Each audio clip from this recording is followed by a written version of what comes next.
So a lot of unrest in Western Europe and Scandinavia. Let's see if any other civs decide to join in. Because my prediction is I think Sweden is going to want to get involved against somebody here. And it will more than likely be against, I think, Norway and Babylon. I don't think that... Oh, geez, we just totally missed a war. So the Austrians did finally do something. Austria and Hungary are going after the Sumer. That doesn't matter. Austria and Hungary are going to go after Egypt and the Moors. That is weird. So this must be more of a diplomatic declaration of war instead of an actual physical war. This might be meant to send a message, I guess. The Egyptians are incredibly aggressive. They just took over another capital. Looks like the... Oh. So what did you just get out of? Oh, man, the Egyptians now have a very, very strong foothold. This is going to break apart, I think. This is really going to hurt. This peace deal doesn't matter. This is going to hurt all of the Middle East. I don't think they're going to recover because for a long time, for most of this series, bam, so there goes the Danish peace deal with the Netherlands. But there will be a focus now on taking Oslo from the Norwegians. This was bad because Egypt, for the entire campaign, has been kind of locked across the western side of the Red Sea, and they were trying to make it as best they could. But now I believe they have the biggest foothold. Well, they clearly have the biggest foothold in terms of like land tiles in the Middle East, which means it's going to be very, very easy to launch a massive attack against most of these kind of smaller nations. There's no nation that I think could compete against Ramses at the moment, but we'll see. It does seem like Egypt has really ran out of most of their... Well, they haven't ran out, but they're losing a lot of their land troops. A lot of them, this is it. And then they're going to have to try to dodge and weave through Arabia because Arabia has to run back down because the Sumer declared war. And the Sumer are probably going to be running after Medina or Mecca very soon, which luckily for Harun al-Rashid, he did build a pretty big fleet in the Red Sea, which will keep Mecca a little bit safer than normal. It'll be a very tough city to take. Was there anything else that happened? No. So we need to kind of keep an eye on what happens with Oslo. A lot of Scottish troops here, a lot of Scottish units waiting here. They're not attacking just yet. Most of the Norwegian fleet has been destroyed. There is one, there's a few privateers out here, but that's about it. The thing is, they need support. Denmark needs to support Scotland. They need to show much more support, and I guess they kind of are. It looks like there's like a few embarks that are happening. But let's see what Norway can do. I mean, there is a few Gatling guns located inside the city. There's one Gatling gun, and then this one is about to be destroyed. This is going to be interesting.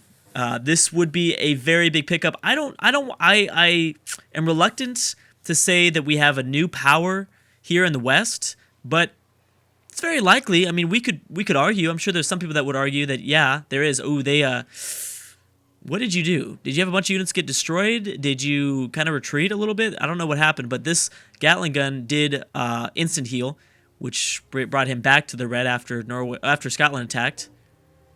Maybe they won't take this over. Oslo's a big city, 20 population. I guess if they were to take it over, we should definitely consider a new power in the West, but I don't think they're going to. Not without Denmark's help. Denmark needs to help out much, much more. And you know what? I mean, we keep thinking about what Queen Victoria is going to do in this situation, but what if after several invasions of Oslo and then after several failed attempts to take over this Norwegian capital, what if Queen Victoria just attacks Denmark? That's definitely possible. Wow, I'm surprised the Goths actually lost this city. It took them forever. Never mind. That's what Queen Victoria is going to do. So the Huns just took over this former Gothic city, and this was, I guess, what they were building up for. Spain and the British are once again going to attack the French. They probably would have... I don't know. I don't know how to go about this. They probably would have had... I don't want to say more success because it would have been just Queen Victoria alone by herself.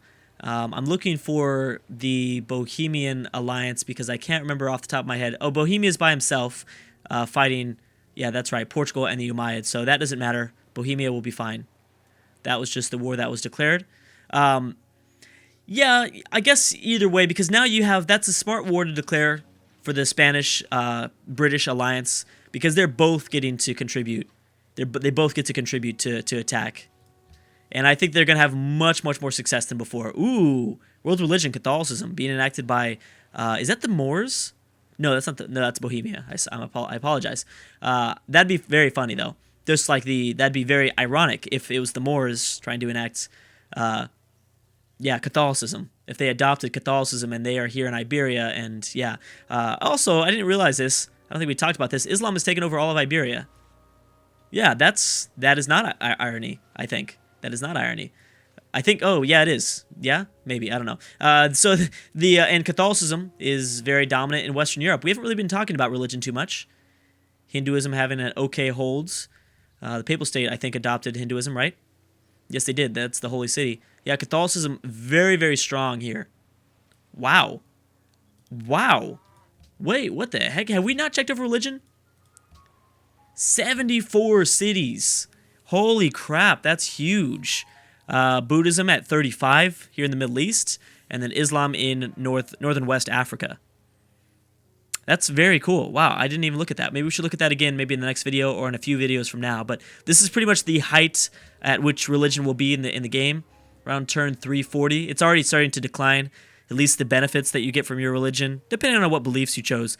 It doesn't become as big of a role if you're used to playing these games. Does Spain have they do have a fleet somewhat in the Western Mediterranean, so that should definitely be able to help them if they decide to utilize them. There seems to be no technology advantage, although the British do have their unique unit out, so that might help them. The British desperately need to take Paris here, and they need to bring in those forces. You need to land in continental Europe, and you need to start to invade Paris right now, because Spain needs... You need to divide up the French army. This is probably going to be one of the last times that the British and the Spanish could become that significant power that is needed here in Western Europe. I'm not saying that this is going to be the last time they can take over France. Obviously, they could wait maybe another 50 or 100 turns, and they'll definitely take them over by then. But I think that would be too late. They need to take this over now because we are only 160 turns away from more than likely the end of the series. So they need to take this over now, and then they need to set their sights on something else. Spain needs to grab back Iberia. Spain really desperately needs to take Cordoba away from the Moors, because I just want to see what would happen. Cordoba is a big city, 28 population. Obviously, Ramsey's doing really well in the Middle East, and he's probably going to continue to do better and better. Although he's ran out of melee units. Look at that. He ran out of melee units. He's got a few more coming, but that's very interesting. Now, have the Sumer trekked across the Arabian Desert. They are beginning it now, but they are going to be fighting some camel archers, which are out of date. Still, that will be an interesting invasion, I think, of Medina. We should be seeing the invasion of Medina. And these Arabian troops were never able to get back to their territory. It's a very big deal. Okay, let's go back to... wow, Catholicism did, in fact, pass. That's crazy. That's going to be the world's religion. Seems about right, though, for a continental Europe map. Right? I think so. Okay, so let's do that. We've got a few ideologies. The Huns chosen, I think it's autocracy. Bavaria choosing autocracy. In terms of the ideology game, everyone is pretty much chosen autocracy except for the Moors, which have chosen freedom. Denmark, the Netherlands, Vandals, and Songhai choosing order. It's interesting that both these team members went down order. That doesn't necessarily happen every single time, and that's just a unique ideology for them to have chosen. Who is unhappy? So we've got Russia at -10 happiness. Oh, well, actually, no. Current unhappiness due to public opinion. This is overall. So yeah, we've got Russia at -10, Egypt at -8. Oh, that might be why. So at least the at least the Russians are hurting. Novgorod must be doing much better, I'm guessing. I'm wondering what this is going to do to... So Denmark is the only one in civil resistance. Still, there's a lot of unhappiness being generated. And we're not even done with it. There's still several more ideologies or another civs that need to declare their ideology. And boom, the Goths are once again going to try to take the city back. I can't believe the Goths have just continued to fight through. The perseverance that they've continued to show fighting through these several lost battles, these wars that they've lost, and they're still trying to take back their cities. And once again, Prussia still exists, which is crazy. Okay, look at that. We've got Oslo in about 80% health, and Denmark is showing that they are going to send some troops up here. plenty of privateers. If those privateers engage, then yeah, I think it's safe to say that Norway's going to lose their capital. Denmark has kind of been wishy-washy when it comes to battles for the most part, but they've got a lot of units here, so it's very likely, I think, that we'll see the fall of Norway, which will obviously hurt their team member, Babylon. Babylon's in what is it? They're not doing too bad. They're not doing terrible. There seems to be a pretty close game in terms of score between Team 8, the Eastern Civs, Russia and Novgorod, and then the Moors and Ramses of Egypt, Team 3. It's only about 150-point advantage. That's kind of nothing. That's not really that significant. Songhai and the Vandals just staying too quiet. I don't think that they're going to win the game either way. The Goths are still in 4th place, which is impressive. I got to give them credit for that. And we're going to see Team 4, I think, drop drastically. That is, of course, if the British actually do something here. They cannot let the Spanish do everything. They they're risking, because Spain is, I think, at more risk than Queen Victoria is. Boom. So there goes another Umayyad city falling to the Egyptians. That is a problem because Arabia has no open borders, so they're not going to be able to get back home. The Italian peninsula declaring war on Denmark. The Vandals and Scotland declaring war. I'm sorry, the Vandals and Songhai declaring war. The Netherlands. Oh man, I'm getting confused here by all the wars. There's a peace deal between. Oh geez, come on. And Sweden decided to go against Denmark and Scotland. Will they be able to take over Oslo before it ends, though? Spain declared war on Rome and the Papal State. But I think they're going to continue to focus on attacking the French. At least let's hope that they do that. I guess that's just something that they'll do with their fleet. Sweden, Lithuania. Oh, man. Oh, crap. That means bam. So that means that the British are going to go after William. We also see Denmark. And so the British are also going to go after, the British are going to go after everybody. That is going to completely screw up their war. Because now the British are surrounded. They're surrounded by the Netherlands. They're at war with the Danish, and the Scottish. Bam, the Goths did take it back. And they're still at war with France. Oh, man, you just screwed yourself, you guys. You guys totally done goofed. That is going to be a huge, huge problem. Let's go over this. So yeah, the Netherlands they're fine. The Netherlands, Armenia, Sweden, and Lithuania. This doesn't matter. Okay, we're fine with that. Sweden declaring war on Denmark. So that is going to be tough, and I think they're going to have to. They're going to have to probably retreat from their attack of Oslo. Okay, so that's happened. Rome, Spain, the Papal State, British. That doesn't really matter. Nothing really happened there. This doesn't matter either. That's the Italian peninsula going after, civs of the north. Doesn't matter. This doesn't matter either. Songhai, the Vandals, yeah, it's fine. The Netherlands and Babylon, yes, that kind of matters, but the Netherlands are too weak to go after Norway, so I'm pretty sure it's fine either way. Actually, Babylon and Armenia, that's what we might be seeing. But there's a pretty big distance there, so that doesn't really matter. And then we have Denmark and Spain. That's big because that means that the British can go after Rotterdam, and they do have open borders with the Netherlands, so they can move through the coast of Amsterdam to attack Rotterdam. And then so then also the British. Oh! It's actually because the British are at war with the Dutch. I see. So, ouch. The British are gonna be. They're not gonna be able to focus. I don't think. I guess they might be able to take over this Danish city. The problem is that this is gonna force Harold to retreat from Oslo, because Harold was really the only person that was gonna be able to do this. And I mean, Sweden might have a big time here. Bam, Prussia has remained alive. We have to give a freaking award to Prussia. They've got no units, and they've been able to defend against the strongest team in the entire game. That has been incredible. So a few peace deals.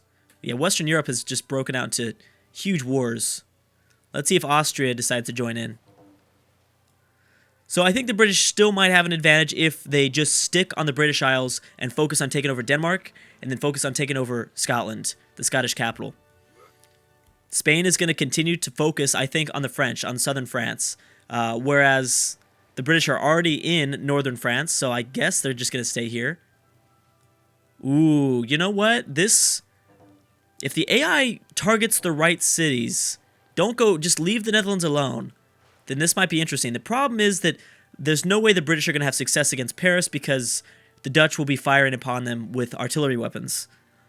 That's a big problem. And as long as Spain doesn't get distracted by the Italian peninsula, which they might because Sardinia is right here, then they might continue to have success against the French. They should, if they focus correctly. I think it's very likely that Sweden might join in against Napoleon because Bern has a lot of units nearby. We have a peace deal between the Sumer and Arabia, so yeah, that's kind of not surprising. Just as they started getting closer to Medina, they had to peace out. We'll see if Egypt continues to attack the Umayyad. The Umayyad are down to one city. Just one city. And they're bringing in some air units, a lot of air reinforcements. Great war bombers, things like that. What else do we see?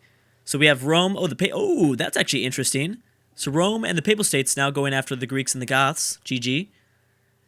This is interesting because the Adriatic Sea is filled with Pope ships. So Argos might be under siege. Antium definitely, because there's already a few land units near Rome. So Greece is now going to be seeing their own pressure. Oh, and there's a big battle going on here still against the Huns. The Goths have really rebuilt that military quite fast. I'm really impressed. Oh, you got really lucky. Look at this. Sweden is attacking modern-day Finland instead of going after the West. That's probably a mistake, but we'll see. That means that Denmark could technically continue to press forward against their siege of Oslo. Wow, this is a huge world war that's going on. There is a lot of stuff that are happening. What happens? The British have taken over what? From James. Been captured by Great Britain. Oh, Ireland. Oh man, this is huge. So, okay, so that's a big drop because first of all, they're going to move on now to the next cities. There's definitely going to be some resistance though. These ironclads are going to provide some resistance in the northern part of the British Isles. This won't be as easy. Yeah, you just leave. Just go back to London. These troops need to go back to London and focus on just taking back the British Isles. That would be huge for Queen Victoria. And then if Spain picks up a few cities from southern France, that is still a very significant win. Yeah, so most of these forces are probably going to go after Sardinia, which they might have luck. They might have a lot of luck with. I'm surprised the Songhai or the Vandals haven't attacked the Pope. He's got a pretty large fleet. A lot larger of a fleet than I think we give them credit for. Is this Hungary? Yeah, that is. Hungary going into northern Africa. Jerusalem has been captured by Russia. Oh, okay, over here. Bam. So that will be not the only city that falls. Umayyad will lose one more, and then the Umayyad will be destroyed, more than likely. Anyways, guys, looks like I'm going to have to stop right there. We're in the middle of a pretty huge late-game world war. I would call this maybe the first official world war because it is 1925, around that time. We'll see if Denmark finally takes over Oslo. They got lucky that Sweden attacked modern-day Finland instead over this way. Anyways, guys, thank you so much for watching, and I will see you guys next time.